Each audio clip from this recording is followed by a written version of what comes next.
Essa paciente não estava conseguindo abrir a boca corretamente devido ao estresse mecânico na articulação e também emocional. Fizemos uma avaliação bem minuciosa do problema dela para aplicar as melhores técnicas para a paciente melhorar.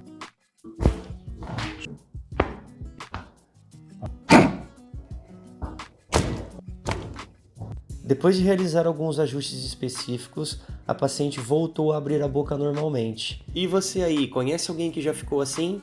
Então compartilhe esse conteúdo com quem precisa saber disso. Agora sim, hein? Mais fácil, né? Tava conseguindo só 2, né?